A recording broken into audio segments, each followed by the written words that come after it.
So here we have the Ford Ecosport automatic on a 68 plate.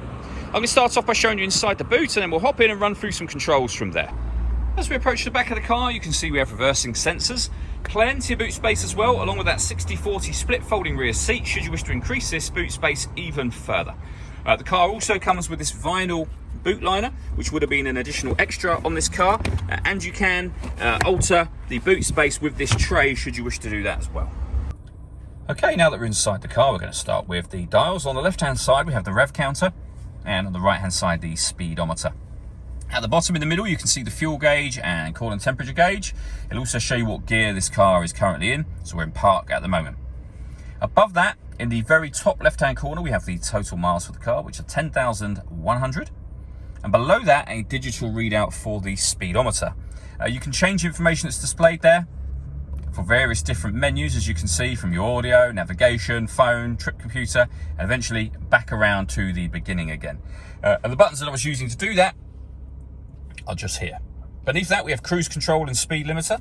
We have stereo controls over on the right hand side, and then just behind the steering wheel we have this minus and plus paddle.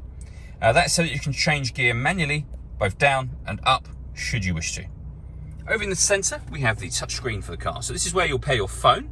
Search for your vehicle on your device and select it once it is found. It's also where you'll find your satellite navigation. There's a full video that shows how the sat-nav works, which you can find on our website and on our YouTube channel. And when it comes to music, we have, as you can see, AM, FM and DAB radio. We have Bluetooth audio as well. So once you pair your phone, you can make and receive phone calls, as well as streaming your music wirelessly as well. Working our way down, we have the main volume for the stereo. We then have the climate control. So you can adjust the fan speed, temperature and direction of the air. When you're happy with those settings, the air conditioning is on at the minute, so off, back on again. Or hit auto.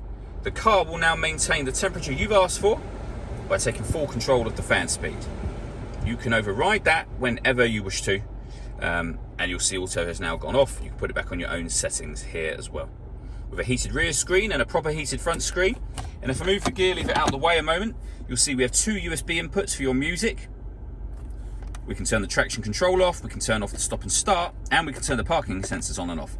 The stop and start will work when you come to a stop. This car is designed to cut out when it's stationary, and that will save you fuel. So you can turn the system off should you wish to. We have a 12-volt charging socket just here, and then the gear lever for the fully automatic gearbox. All that leaves me to say is thank you for taking the time to watch this video. If you'd like to come and see the car in person and have a test drive, please feel free to call any of our MJA sites. We'd love to hear from you soon.